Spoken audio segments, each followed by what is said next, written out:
Cashflow Diary Podcast, episode 107.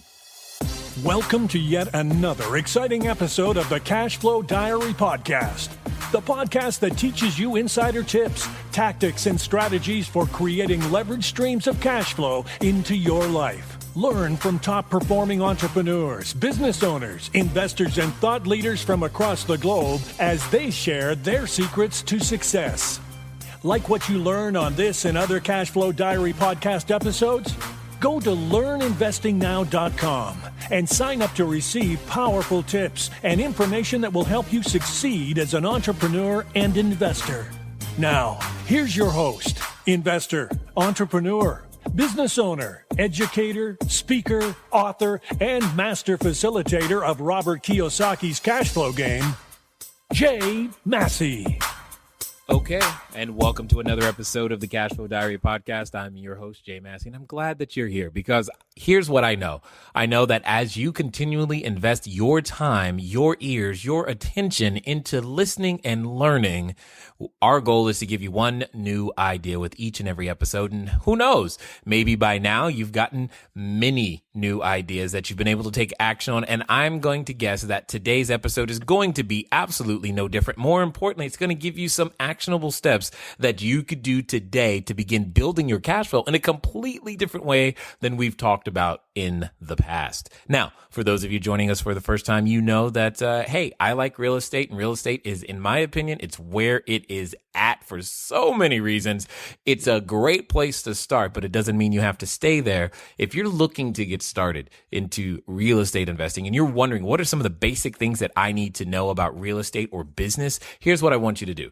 I want you to go over to Learn Investing Now. Again, that's learninvestingnow.com. And when you get over there, just put in your details, email, you know the drill, so that we can begin giving you some clear, concise lessons on what I believe you need to know so that you can learn investing now. Okay, that's really what's going to happen for you. And when you go over to learninvestingnow.com, my goal is to educate you because I truly believe that if I can give you that one new idea, be that email, be that audio, be that video, however you get it, if you go out there and take new action, you'll have new results. So today, we have a very special individual, in my opinion, because he does something that sometimes you may not consider as a way or a viable way of going out there to do business. But what's interesting is that we all do very similar things. So yeah, I tend to buy real estate that's existing construction, that's not functioning well. And what's interesting about this individual is that he has the ability to help connect you, not necessarily with existing construction, but an existing business. So an existing concept. You've already got proof of concept. You've already got a number of things going for you so that you are able to go in, apply your ideas, create some value, and most importantly, continue to serve an excellent customer. So have you thought about the idea of just buying a business instead of starting from scratch? Because if you're like me, I know this was one of the reasons I choose to do real estate. I learned a long time ago that I'm not smart enough to invent stuff. So I just said, hey, how about this? I go do real estate. And because no one needs to be, I don't have to invent something new. I don't have to do that. Now, there are some people, they belong as inventors. I'm just not one of them. But what's interesting is that there are individuals out there who are able to help you and I connect with that proper business that helps us to do and build our own cash flow. What I'm excited about this particular individual is that he's got something that I think I understand what it is, but I'm not 100% sure. And if you're looking for a business to buy, you're going to hear me question him deeply about some of these ideas because, hey, wouldn't it be a great birthday gift for your kid to buy them a business and say, hey, here you go. Now go forth and take over the world. That way you have to go out there and help them. Instead of giving them money, give them a business. I'm excited about this concept, this idea. And I want to hear about what he calls a micro private equity fund, which to me, it just sounds awesome. Don't really know much about it, but we're going to learn together. So let's listen to Mr. Ace Chapman. Ace, are you there? I am here. Glad to be with you, Jay. I'm glad that you're here. I'm glad that you're taking the time investing here with the Cashflow Diary audience because, you know, at the end of the day, we're about cash flow here. And I know I've heard it said many times that cash flow is the lifeblood of any business. Now, absolutely. Now, with that, though, before you've got a great name, Ace Chapman. Everybody wishes their name was Ace, by the way. Secretly, let me just get that out there. I'm sure everyone's already saying to themselves, man, why my name's not Ace? That's what I need to be. If my name was Ace, I'd be successful. That's the first step. Yeah, that's it. Right. That's the first step. But before, and here's what I really want to know. I look at today's entrepreneurs, and I think they're, like yesterday's superheroes. When you think of Batman and Superman and Wonder Woman and Robin and all these people that we consider to be great that now have movies and all this other stuff. Yeah. I look at today's entrepreneurs the same way. Now, each one of them have a beginning, or what they call an origin story. So what I'd love to know is, before Ace Chapman was Ace Chapman, who was Ace Chapman? Well, coming up, I felt the same way that most people do about business ownership. And that's that in order to be an entrepreneur, you've got to start from scratch. And I love starting businesses from scratch. Actually, my very first business was I ended up selling my kindergarten school photos to people at church. So Nice.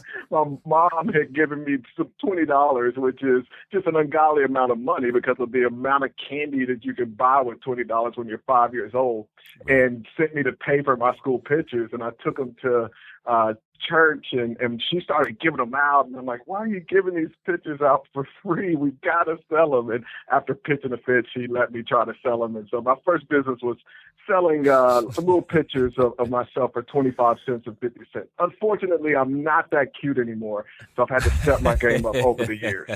Yes, I'm like, okay, so I just scratched off one business I did for myself, because I don't think that's going to work for me either. No, I can't pull it off anymore. Not even for 25 cents. Yeah, I know, right? So what else? So how did the story develop? What continues after that? Over the years, I would from a young age, I was interested in business. And it was actually, everything transitioned in college. I went to school upstate New York, and I really was in love with the stock market and how it worked. And I was a part of the stock market simulator that allowed you to basically play money into the real stock market and see how your investment strategy would play out. And this is in the early days of the internet. I mean, like 98, 99. And so I've noticed that a lot of other people were complaining about just the servers would go down, and the owners of the company would never reply to messages. And kind of out of frustration more than anything else, I sent an email and basically said, do you guys want to sell this thing? And it turns out they were a web development firm out of Georgia. And it was just a side project for them. It wasn't anything that they were really focused on or excited about. And so they agreed to sell it to me for $70,000. And at that point, I had about $3,000 saved up for from the summer, cutting grass and that kind of thing. But I decided to say, okay, let's see if we can get this done. Nice. And so it kind of started from there. Especially, at that point, it would have been called an LBO, but for me, it was just, I don't have money. How can I buy this thing? So my first step was to negotiate some seller financing. Like, hey, what about if I just pay you guys over a certain period of time for 50% of this, and then I'll come up with the other 50%, which was still a long ways for a college kid to go.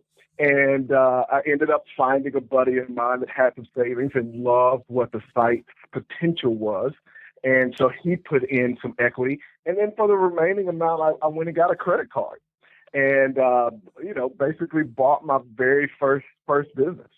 Nice. Now, just so that we can back up to make sure that we have, no person left behind, so to speak, take a second and describe. I think I know what you mean, but I want to make sure that everyone knows what you mean when you say LBO. Yeah. So LBO is a leveraged buyout. And in real estate, we're really used to that. You want to go out, you want to put a small down payment and get a mortgage. In business, it's a little more complicated than that. So you have to put together different layers of financing. And the term that they use for that is basically a leverage buyout. Now, and okay, excellent. Thank you. Now, one of the things that I'm thinking of, because I hear this all the time, and I'm sure you do too, to various forms, is you, where do you have the audacity to approach someone and more importantly say, yes, you only have $3,000. They're asking 70, because I know I hear it all the time.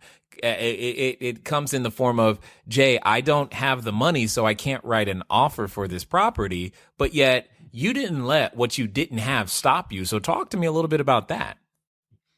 It was a combination of three things.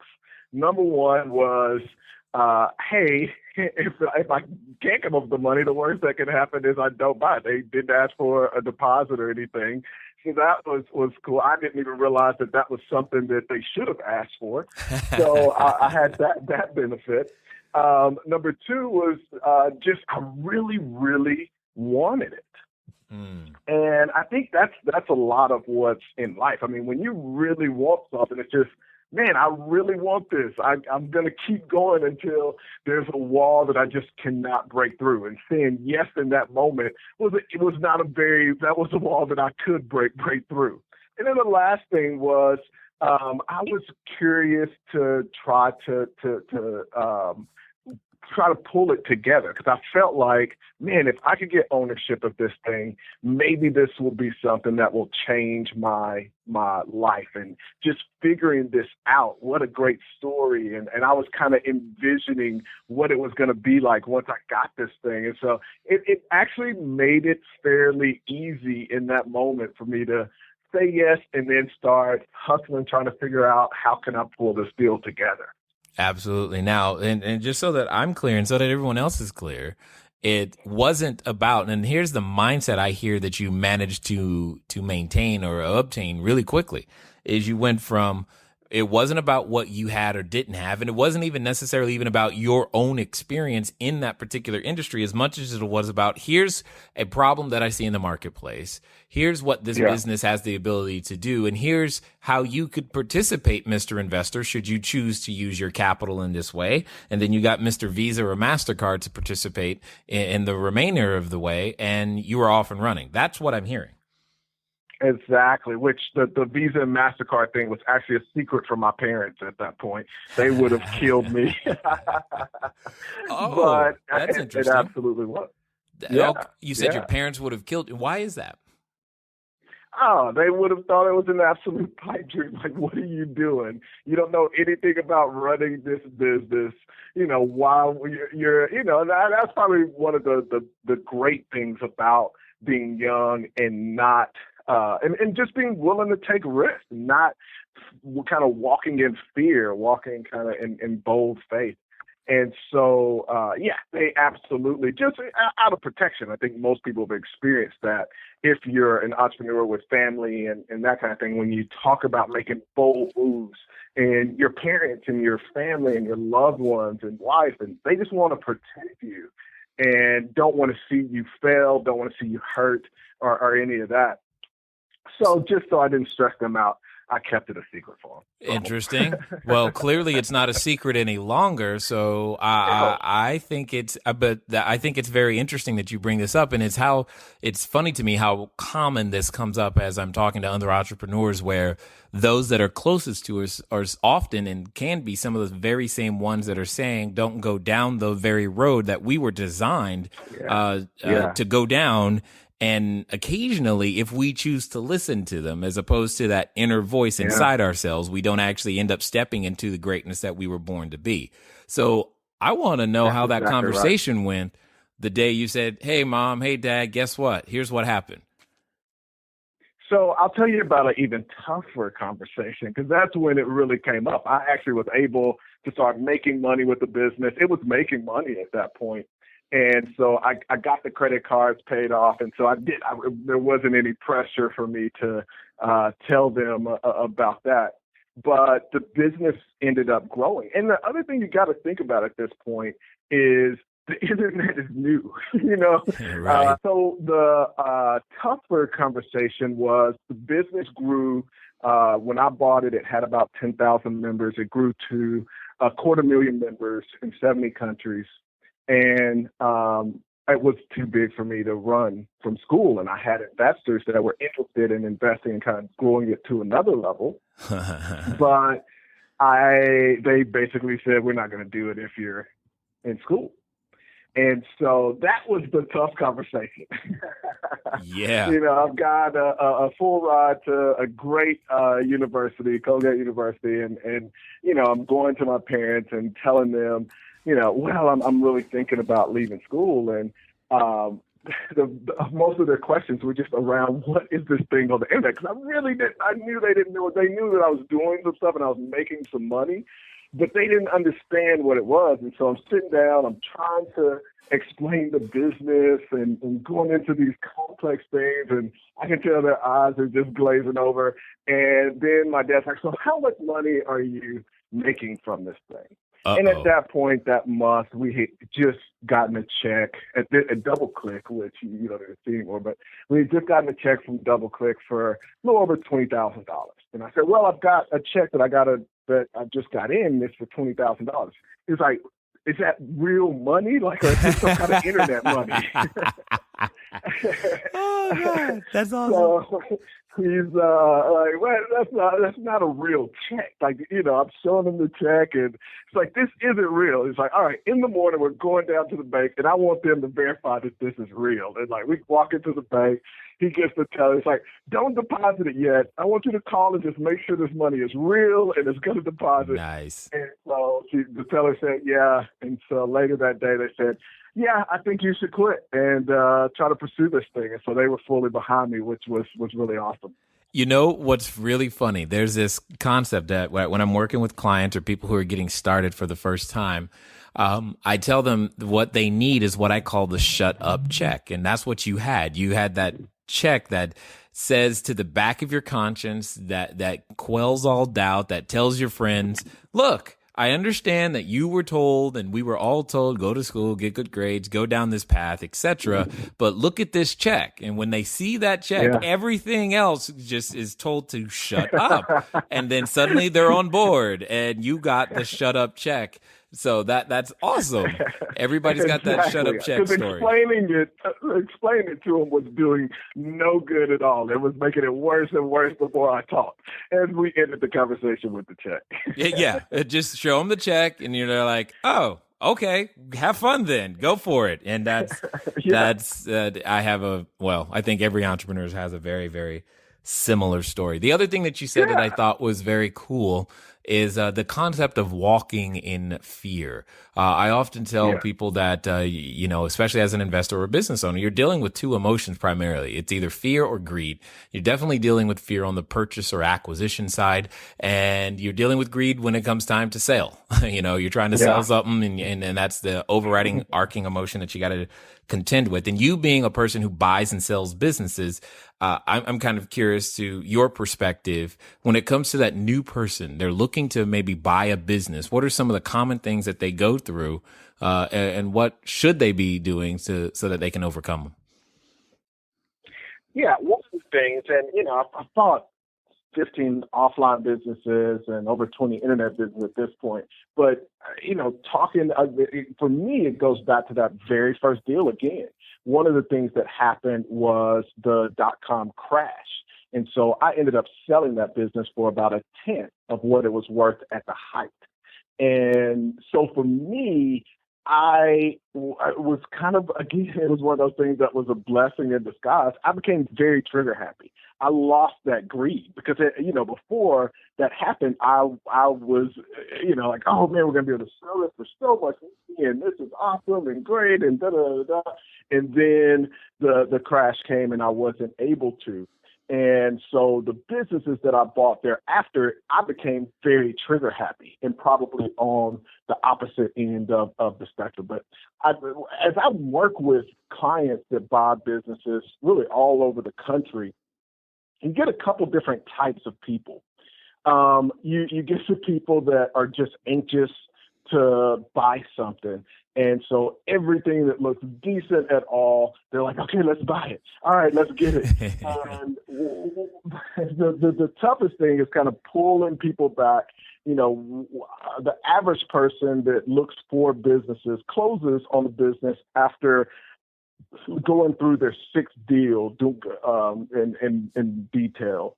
And I like to tell people, you know, for me, I look at an average of 100 deals for every one that I buy. And it's similar. One of the places that I kind of built my strategy was actually from real estate. I bought a couple of Homevester franchises, franchise units, and, you know, we grew those to buying and selling about 100 houses a year. And I realized it was actually the fourth business that I bought. And I didn't, before that point, see what I was doing as a thing. So I started to realize, wow, I can create some systems around what I was doing with businesses and apply that to buying and selling businesses the way that we're buying and selling real estate right now. So I sold those businesses and came back to the area of buying and selling businesses. So the average person comes in, they're really excited to buy a deal. After the sixth deal, they've got so much information in their head about these deals, and the human brain can only juggle so much information. And so they feel forced, like, okay, I think I like this one. And it ends up becoming a gut reaction. Like, okay, I'm just going to go with my gut, which is terrible. We don't even go in the grocery store and make decisions with our gut. We realize that that's a very bad idea, but that's the way most people buy businesses. And then on the sales side, you're absolutely right. You get people that have not really claimed all of the earnings that their business has made, and so their tax returns don't really show that they're making as much money as they really are. But then that greed comes in, and they're saying, "Oh, well, I'm really making this much, and I should make this much on the sell the business." Like, no, you actually got paid for that, for the money that you made there by not having to pay taxes on it. So you're not going to get paid twice. You chose not to pay the taxes.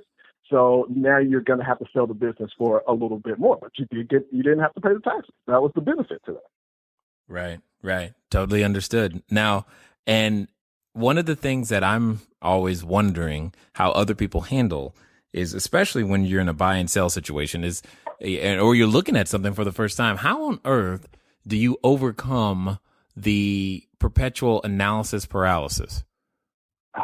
Yeah. I see. We've been talking to the same person. Sounds like it. Yeah, absolutely. I think it's getting, in this space, it's getting a very clear picture of the thing that you want. One of the things that we've started to do is we'll walk through some testing with the seller and go through the buyer, and go through a deeper conversation of what do you want your life to look like? And once they kind of clue into that and they find a business that matches that, it becomes a lot easier to pull the trigger. But no matter what, I think some of it is definitely personality. And sometimes you'll get people, after they've missed out on a couple of really great deals, some people have to go through that in order to get to the point that they're going to pull the trigger. For me personally, even at this point, I can end up kind of overanalyzing a deal. So it just is a part of human nature. And that's after, I've probably I've bought 30 businesses and looked at a couple thousand. And so no matter what, that little inkling doesn't go away for some folks. Yeah, totally understood. Now, today, though, when you go out to look at a deal or buy a business, it probably takes you no time whatsoever. You're like, yes, no, ooh, maybe. You're very, very quick at it, and it's an everyday thing. And one of the things that I often working towards helping people understand is what you do in terms of buying business. While it may sound like a unique thing, it's not an event. It's not like something you've got to overly prepare for in terms of, like Christmas or Easter or a family gathering, etc. This isn't a family reunion. This is just what you do. It's what you do on a daily basis. And when you treat it that way, you can tend to remove or lessen some of the emotions that can, mess you up, to say the least. My question to you is, what do you think has been your secret into being able to remove emotions from your process to get to the point to where, you can transact and buy 30 businesses and look at thousands of deals and just go, this one's good, this one's not, but not be emotionally attached to the whole thing? Are you tired of letting good cash flow generating ideas go to waste? Go to cashflowdiary.com/ready to apply for a complimentary, yes, that means free, one-on-one breakthrough session. Take action now. Go to cashflowdiary.com/ready. Again, that's cashflowdiary.com/ready. Before we get back to today's episode of the Cashflow Diary podcast, your host, Jay Massey, has some important insights to share with you. Okay. On this concept of it being an event, I want to make sure that I'm very, very clear and that I'm understood here and that you guys understand what I mean. Many times as we're going through, as you've heard me say, we build up so much anxiety around an event. I mean, if you're going to have a wedding, sure, okay, maybe that anxiety is there. But to get to the common place where, think about tying your shoe today. The first time you did it, sure, it was worthy of celebration. The first time, like right now, my son is potty training. The first time he does this, yes, it's celebration. But now it's, for those of you listening to me, most of you, I would say, don't celebrate going, yay, I went to the potty. That's kind of my point. And writing those offers and raising capital or talking to investors or holding a cash flow game. These are all just standard parts of things that allow your company to breathe, just in the same way that you inhale or exhale. That's not necessarily an event. Unfortunately, at times we begin to even take that for granted. My point is that you want to get to the point in your business where you've done the basic business disciplines that I've taught all the time without thinking that there's something special. You just want to go out there and make them happen every day. Then and only then do you get to the place where you hear that our guest is and where I know many of you would like to be. So let's see what else he has to share with us today. So there are kind of two keys in this space. One is the ability to take your time. One of the things that we don't have to worry about in this space is somebody coming around and stealing a deal. So that takes a little bit of the anxiety away. I had a deal, quick story I'll tell is I had a deal I took a partner to. We're sitting down with the seller. He asked me to come to his house and talk about the offer, which I didn't really want to do, but he insisted. So we went to his house and he sat there as I told him kind of our thinking behind the offer. And then, I told him what the offer was and sat there in silence. And he kind of sat there, obviously steaming, not saying anything. And then finally says, this is just absolutely outrageous. I can't believe that you have the nerve to come in here and give me this offer. There's no way we would ever accept anything like that, blah, blah, blah, blah, blah, blah. So we get in the car. My partner's turns to him and is like, well, we need to find another deal. There's no way we're going to get this one. I was like, well, let's give him a little while. Sure enough, about a month later, he sends his wife because he couldn't bear coming back to us. And we end up buying that deal for less than what we had originally offered. So it definitely helps just not to have pressure. The other part, though, is you have to have a system that you trust. And at the end of the day, no matter, how much time you have, if you don't have a system, you'll sit there wasting time and not be able to pull the trigger and not get your capital invested in earning money. And so over the years, we've built up a pretty intense process for offline businesses. It's a 34-step kind of analysis for internet businesses, actually 92-step analysis that we walk through to decide, okay, is this a deal that we want to pull the trigger on, or that we want to pass on. And so that makes it a lot easier to kind of trust. And we've seen over and over and been able to evolve. One of the neat things and one of the big reasons that I have started to build a network of other business buyers all over the country is because of the feedback that we get in each step of our process. So we get feedback about what's going on with certain industries that, we may not be paying attention to, but, our client in Miami is doing deals in that space. And we start to build this database of just all kinds of interesting things that brokers are trying to pull and things that are going on where in certain industries. And that has helped out a lot as well. Got it. Now, something you said that I just want to make sure I heard it right. You said for a brick and mortar offline business, you've got 34 steps, but for an online business, you have 92. Yeah. I thought online business was supposed to be simple, man. You just destroyed everybody's hope right there. They're just like, what? That's not simple. That's not easy. So what gives? Why 92 as opposed to 34? Well, one of the things about internet businesses is that they are so different. Each one can be different. So you may have half of those that apply to an e-commerce business, and then the other half apply to a affiliate business. And so you just, obviously the things that we would do when it comes to inventory don't apply to a business that's just making money off drop shipping and affiliate type income. So no, I actually love internet businesses. We're doing a lot of internet deals, but you do have to be very, very careful. It's a lot easier to scam. It's tough to fake a retail store and fake customers that are coming in and all that stuff and see what's being rung up and see how much sales tax is paid, all those things. It's pretty easy to pop up a website and come up with some fake traffic and fake documentation and all of that.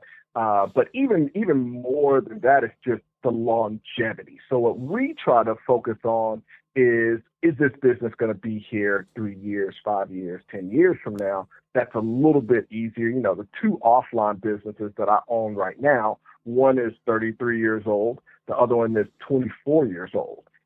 They're going to be here. They're not going anywhere. Right. I just bought a internet business that, even kind of stretching on one of my rules. I bought one that's only been in business 7 months, but it has some other things about it that we really love. And that's not a recommendation. You shouldn't buy internet business that's only 7 months old.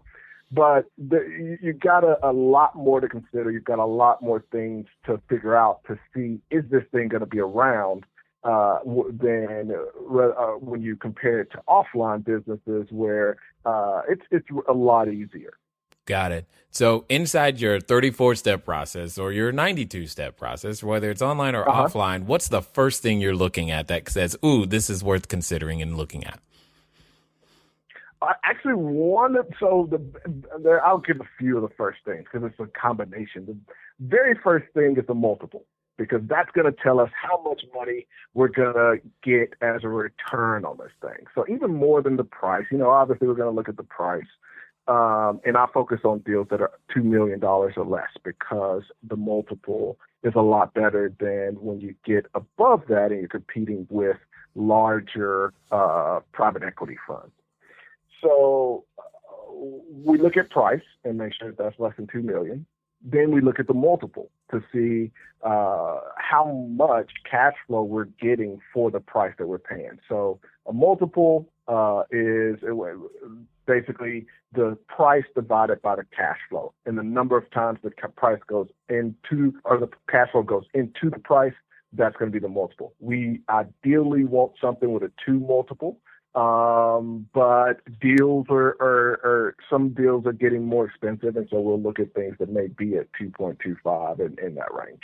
Okay, and so just to give a tangible example, you're saying that if the business is being sold for say $500,000, and if it was to have a 2 multiple, what you're saying is you want the cash flow to be around $250,000 a year. Exactly. Got it. Well, excellent. I'm sorry. So you said the price was how much? $500,000? Yeah. So $500,000, ideally it would be $250 a year. Got it. Perfect. Excellent. Now I got it. I understand. And I just want to make sure everyone, like I said, we leave nobody behind. So, what are some of the like big red flags that you've seen that go, oh my God, don't do this? So one of the things is seller financing. That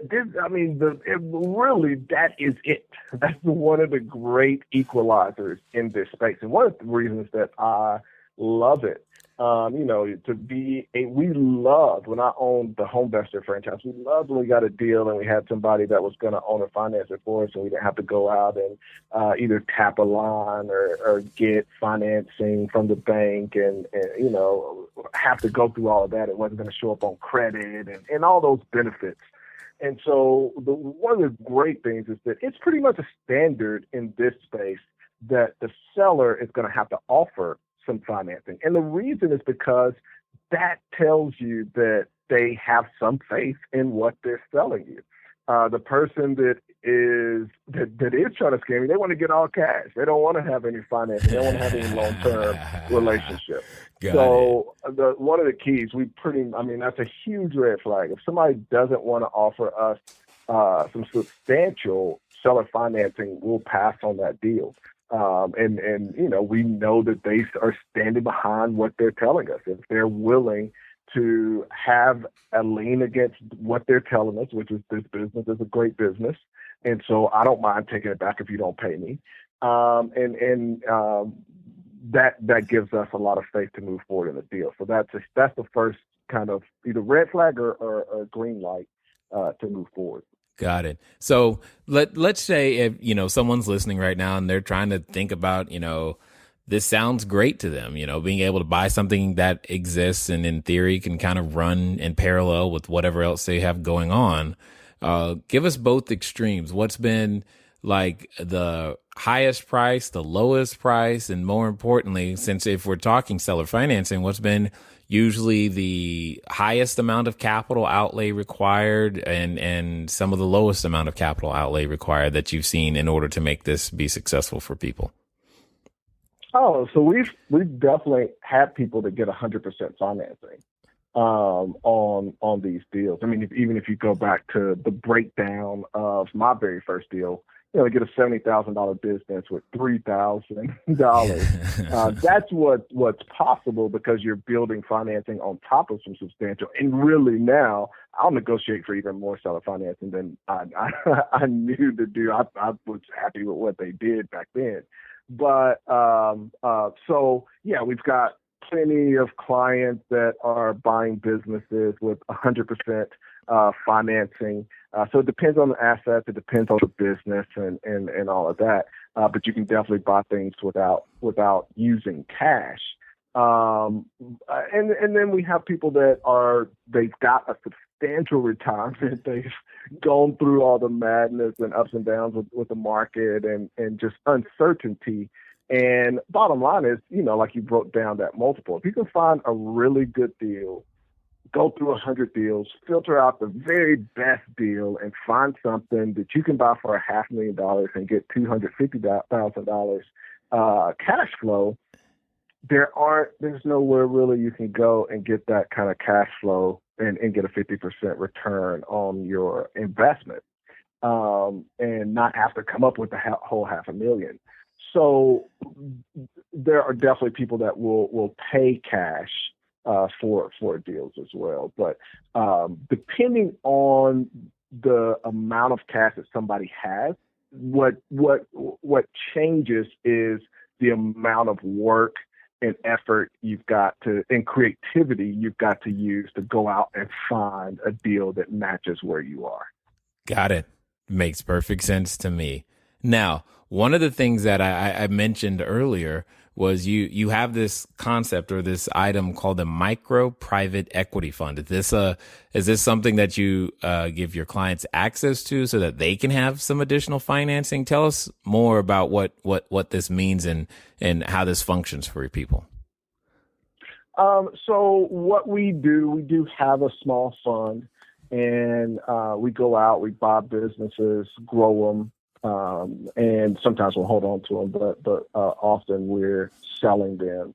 And so we do help people. Most of our clients are going out and they're creating their own fund. So it's not so much that I have investors that are invested in my fund, but clients are going out. We've just had a guy, and I get really excited. I love when I get clients to go and raise capital. The toughest thing to raising capital is that most people don't think they can do it. And so they just refuse to try. And, so I love when I have people that get over that fear and they start to go and talk to people. Because the truth is, once they see the business, they see the details, they see the assets, they can kind of touch the tax returns and see the profit and loss. It's actually fairly simple to raise capital. So we actually help clients to go kind of create their own fund, raise some capital from people that know and like them. And that's how that works. So we have a fund, and then we have clients that go and raise capital for their own fund as well. One of the things that you're bringing up right now is something. I get two questions all the time. It's, Jay, how do I find a deal? And then, Jay, how do I find the money? And I'm always answering those two questions constantly and telling people exactly what you just said. Raising capital is, yes, obviously it's something that we do from a real estate perspective. We do it all the time. And that's one of the things is, occasionally I get the question, how do I deal with the bank? And I actually have to respond and tell people, look, I actually don't know how to deal with the bank. I've never used the bank. That's not part of our business model. I know how to raise capital. So it's interesting, to hear you say the same principles and the same things are required, whether it's a business. And this is that you just underscore the point that I've been hoping other people hear, is that real estate is just another form of doing business. It's not wholly different than any other business out there. It's just that our customer, has different expectations, just like any other customer has a different expectation of what the product or service should be based upon all their prior experiences and because they've had a lot of experience with a lot of different real estate. So what do you think are some of the, say, I'll call them characteristics of those who are most likely to experience success when it comes to buying a business? I think it's because there are so many different types of businesses out there. There are businesses for the quiet accountant who doesn't want to talk to people, or the guy who wants to sit in the back and operate in operations and come up with systems and that kind of thing. And it's more about matching the person with that deal. So we had a business that we had a lady up in Pittsburgh buy. She was on maternity leave and only had a few months till she had to go back to a job that required her to travel, and was going to make her be away from her baby every week, which was just, something she did not want to deal with. And so we ended up matching her with a deal. She had she was a consultant and had a lot of marketing experience, but we matched her with a deal that was run by some programmers that built an amazing software and had built such a great software that they just attracted people to it. They never had to do marketing because everybody in the industry they were in talked about how great their software was. So they literally had built a fairly big business, but it never done any marketing. So that was the perfect match for her and replaced her six-figure income. But for another person, it would be the guy who's the marketer and is pulling in business, but, got terrible customer service, terrible follow-up, terrible systems, and all of that. And so that it allows you to kind of match the right business to that person's personality and skill set. What's funny is that there's a concept that I call investor identity, and that you're saying the same thing just as it relates to businesses, because one of the things that I strongly believe is there's no such thing as a problem property.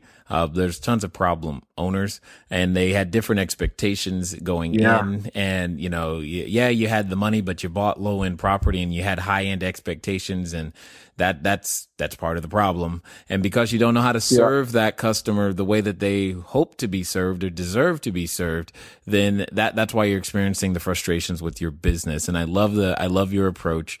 Because that, as I say, the alignment avoids ailments later. And you have the ability to make sure that things are going to go in the right direction for the longest period of time. Now, I know that you have a book out there, and I'm guessing that if I was to go out and pick up that book, you'd be able to walk me through a process to be able to purchase my first business.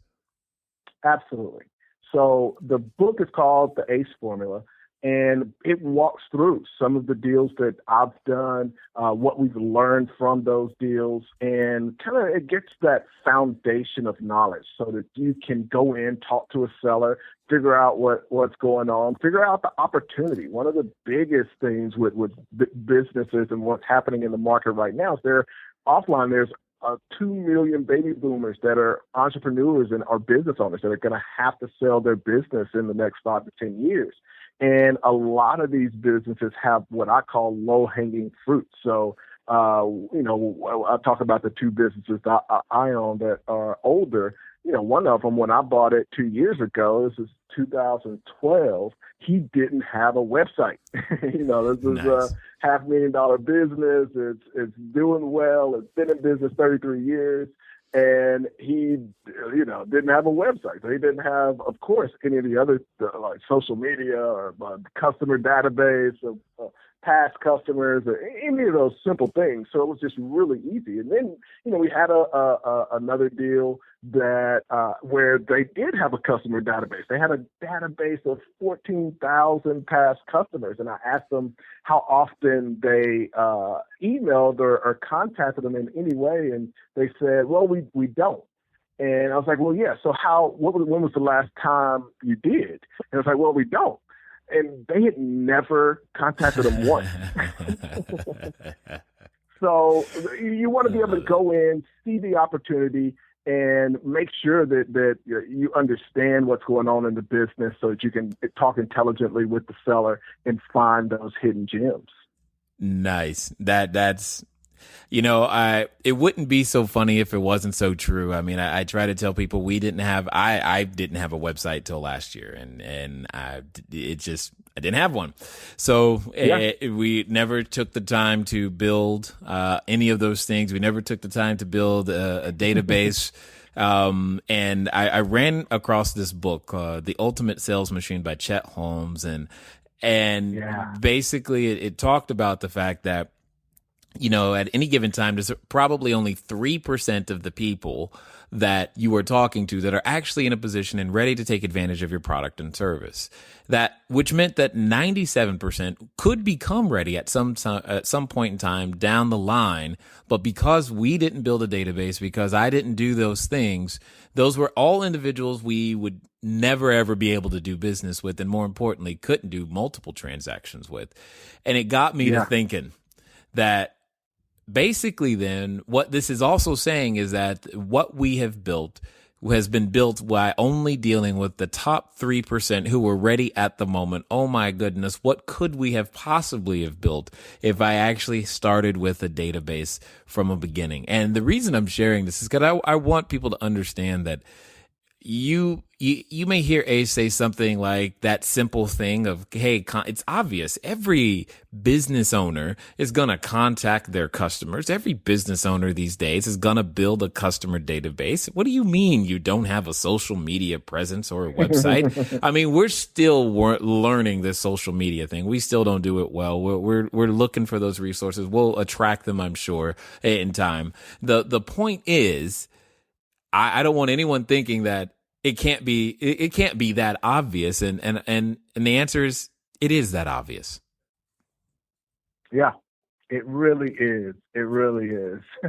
And it shocks people all the time when they start to talk to people like, man, why doesn't he do this? And why doesn't he do that? And it seems like they would just go out and build a site, but They don't. And that's just the facts of what's out there.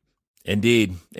I definitely appreciate that. Now, for those who have been listening this particular episode, I'm curious, I know there's a number of people, they're like, man, well, maybe my retirement plan, or maybe I can do this and maybe I can do that. Maybe, how can they get in contact with you and get a little deeper to understand if maybe maybe buying a business and existing something online or offline is the way to go for them? What's the best way for us to get more of you?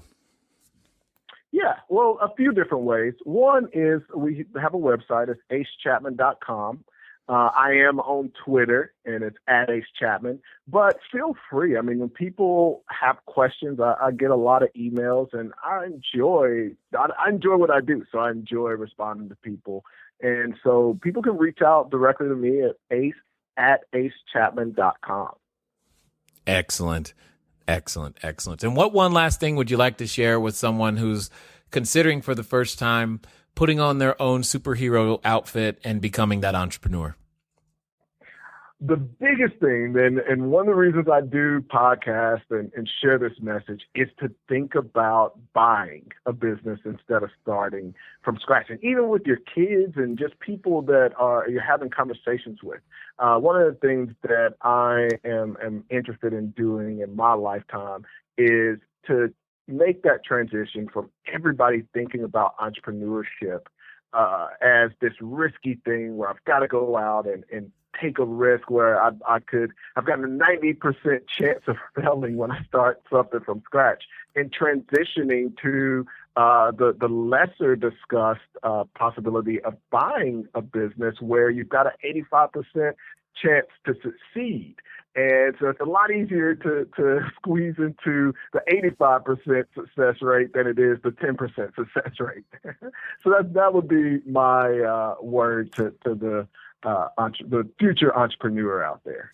Excellent. Well, I definitely appreciate you taking the time to invest here with the Cashflow Diary audience, and I hope we'll able to be able to get you a return on this invested time here today. Great. Thanks. All right, ladies and gentlemen, you know what time it is? It's time for you to move at the speed of instruction. You've got two things. You can go pick up the ACE formula. It's in Amazon. Read the book. Do what it says. Don't just read the book and go, ooh, that it was great information. Read the book and take action as you go, chapter by chapter. Write down what you're going to do differently. Get on Twitter. Send them an email. Make it happen. There's no time other than now o'clock, and I look forward to talking to you guys soon. Until next time.